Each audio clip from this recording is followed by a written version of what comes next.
And this is our most operational spot. This is where all the restoration and preservation's completed in here. I'm Milroy Harrison and I'm an art restorer. It was 1945, immediately after World War II, when we were almost literally thrown out of school. One day my dad came home because he'd been frustrated at me not knowing what to do, and he said, I've put you into an apprenticeship with a picture repairer, we called them that in those days. And he says, I'm going to pay him for 7 years, and I'm going to give you 2 shillings and sixpence pocket money for 7 years, and you're going to learn a trade.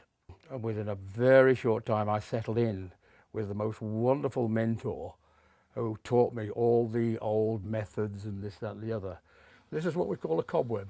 Now it's going to crack this way, just like a cobweb, and the paint's going to start falling off. We came to California in 1983, principally to semi-retire and enjoy life. We've carefully cleaned it all the way through, and she's now clean.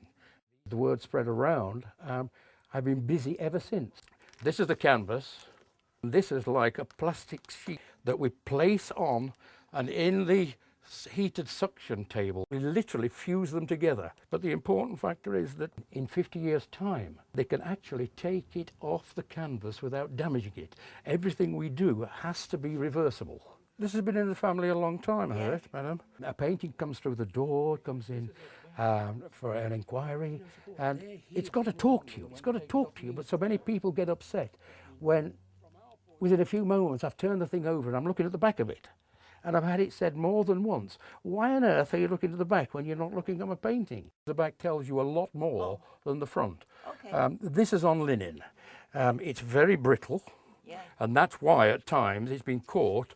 And there's a tear. May I show you this? Sure. People often say, why on earth did you leave England with all the history and come to California? Well, in England, the history's there all right, but it's ink on paper, it's in books. But here, you talk of the Civil War and thereabouts, you can touch this history. And I find this is thrilling. This sends electricity through the body. This is a very interesting one. An elderly gentleman was phoning me many, many times and saying he'd got an old photograph that had been in water. I tried in a kind sort of way to say, well, look, there's a 99% chance we're going to lose it anyway. I'm trying to say, don't spend your money. But he persevered. I put it in a humidifier to start, easy work. At the weekend, my son, who's very knowledgeable on Western matters, and he said, that's Josie. So I said, well, who's Josie? He says, everybody knows Josie. I don't know Josie. Who is she? He says, Wyatt Earp's wife.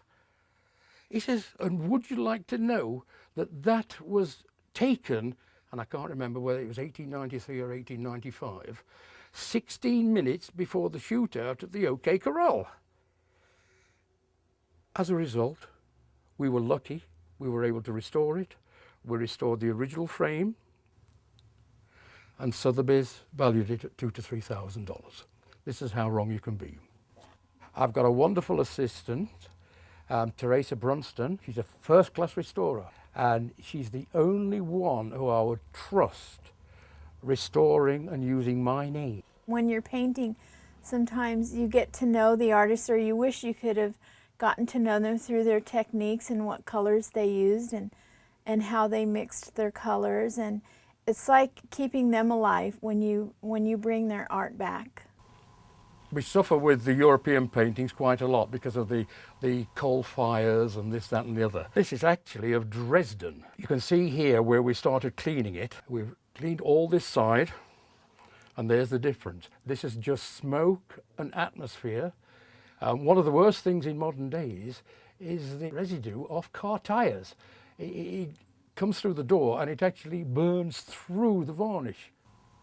As they told me when we first started, you're not interested in the client, you're not interested in yourself, it's the work of art that you're interested in. You have to restore or preserve it so as the people 100 years down the way can appreciate this work of art. One of the biggest worries as a restorer that I've got is these new digital prints, Z-clays as they call them. There's nothing wrong with them. They're very artistic. My biggest fear is that in 15, 20 years' time, when they're smoke covered and they come into a restorer, if he doesn't check every inch, he could easily wipe it off, these digital prints. There was something that was said to me when I was 15 and 16 years old by my mentor, and it's something I've repeated many, many times. We are only the caretakers of these precious items. They will be here for future generations if we do our duty to preserve and conserve. And that's what this business is all about.